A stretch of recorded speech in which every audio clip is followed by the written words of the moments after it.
কুখ্যাত নেশা পাচারকারী দেবদাস দেবনাথ এবং তার স্ত্রীকে গাছের সাথে বেঁধে গণধোলাই দিয়ে পুলিশের হাতে তুলে দিল ক্ষুব্ধ গ্রামবাসী। নেশার করাল গ্রাস থেকে গ্রামকে রক্ষা করার জন্য রবিবার সকাল 8টা নাগাদ ত্রিপুরা ঊনকোটি জেলা কৈলাসহর লাঠিয়াপুরা গ্রাম পঞ্চায়েত এলাকায় উত্তেজিত জনতা একত্রিত হয়ে দেবদাস দেবনাথ নামের এক কুখ্যাত নেশা পাচারকারীর বাড়িতে হানা দেয়। ক্ষুব্ধ গ্রামবাসীরা জানিয়েছেন, কুখ্যাত নেশা পাচারকারী দেবদাস দেবনাথ দীর্ঘদিন ধরে নেশার ব্রাউন সুগার, ইয়াবা ট্যাবলেট সহ একাধিক নেশার সামগ্রী বিক্রি করে যুব সমাজকে দিনের পর দিন অন্ধকার ভবিষ্যতের দিকে নিয়ে যাচ্ছে। কুখ্যাত নেশা পাচারকারী দেবদাস দেবনাথের বাড়ির পাশে দিনমজুর এক ব্যক্তি এই নেশায় আসক্ত হওয়ার কারণে পরিবারে ঝগড়া বিবাদ হওয়ার ফলে ওনার স্ত্রী বাড়ি থেকে চলে যায় ওনার একটি বিকলাঙ্গ ছেলেকে নিয়ে। বাড়িতে খাওয়া দাওয়া না করতে পেরে নেশায় আসক্ত ওই ব্যক্তি গলায় ফাঁস লাগিয়ে আত্মহত্যা করার চেষ্টা করার দৃশ্য গ্রামবাসীরা দেখতে পেয়ে তারা সঙ্গে সঙ্গে ওই ব্যক্তিটিকে আত্মহত্যা করা থেকে মুক্তি করেন। এরপর সকল গ্রামবাসীরা একত্রিত হয়ে সিদ্ধান্ত নেয় কুখ্যাত নেশা পাচারকারী দেবদাস দেবনাথের বাড়িতে গিয়ে তল্লাশি অভিযান করবে। গ্রামবাসীদের পূর্ব পরিকল্পনা অনুযায়ী রবিবার সকাল 8টা নাগাদ সকল গ্রামবাসীরা একত্রিত হয়ে কুখ্যাত নেশা পাচারকারী দেবদাস দেবনাথের বাড়িতে গিয়ে তাকে এবং তার স্ত্রীকে গণধোলাই দিয়ে তাদেরকে গাছের সাথে বেঁধে রেখে তাদের বাড়িতে ভাঙচুর করে ঘরে তল্লাশি চালিয়ে প্রচুর পরিমাণে নেশার সামগ্রী উদ্ধার করে।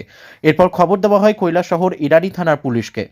খবর পেয়ে কৈলাসহর ইরানি থানার পুলিশ এবং ত্রিপুরা স্টেট রাইফেলস জওয়ানরা ঘটনাস্থলে এসে কুখ্যাত নেশা পাচারকারী দেবদাস দেবনাথ এবং তার স্ত্রীকে আটক করে থানায় নিয়ে যায়।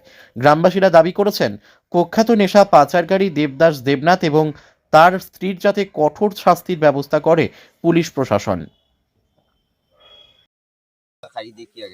kita kas ko nesa kita naam ko brown sugar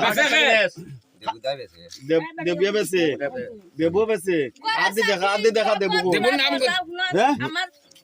কোন দিন নিছলা ধান গাছ থেকে কিনিয়া ডেইলি কিনিয়া কয় বছর তাই বেছে 4 বছর তোর বউ কই গেছে বাবার বাড়ি কেনা গেছে দাঁড়াও বাপ কেনা গেছে খাই দেখিয়া ও বাপ অনাটনের কারণে খোঁজ না খানি তা খোঁজ না খানি ফুলা ফাঁস লাগলো কেনে কালকে ফুলা কালকে তাহলে ফাঁস লাগছে চাউল ভাত আসিল না দেখিয়া ওনার কিতা খোঁজ না খানি ফাঁস লাগছে কালকে তোরা গাওয়ালা বইয়া কিতা কইছো তোর খাওয়া খাদ্য খেয়ে দিব কইছে হ্যাঁ কয়দিন 5 দিন দিবা তোর করতে পারিত না। মেন কথা হইছে আমাদের বর্তমানে ত্রিপুরার মুখ্যমন্ত্রী বর্তমানে কইছে যে নেশা মুক্ত করার জন্য। তাই নেশা মুক্ত করতে গিয়ে বিগত 5 বছরের মেম্বার আমি ছিলাম। লাঠিগুড়ার অনেক মানুষ নেশা মুক্ত হয়েছে, উনাকে 2-3 বার অ্যারেস্ট করা হয়েছে। এরপরও আমরা অনেকদিন বুঝাইছি, দেখাও তুমি এই ধরনের নেশা বিক্রি করিও না, মানুষকে নষ্ট করিও না।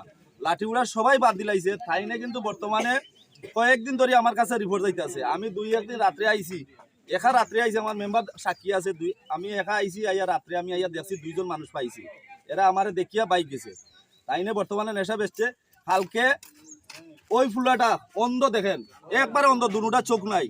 তার বাপ ডেইলি 400 টাকা 500 টাকা হাজিরা হামাই করিয়া সম্পূর্ণ টাকা দিয়ে নেশা খায়। কিন্তু ফুলা 3 দিন ধরে 4 দিন ধরে উপাস।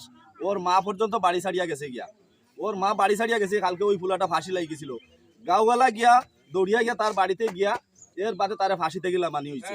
এরপরে আমরা সব গাঁওয়ালা সবাইকে ওই বেরিগাঁওর সব মানুষে, সব মেম্বার প্রধানদের সবরে জানাইছে যে আমরা কালকে দেবুর বাড়ি গিরাও করবো।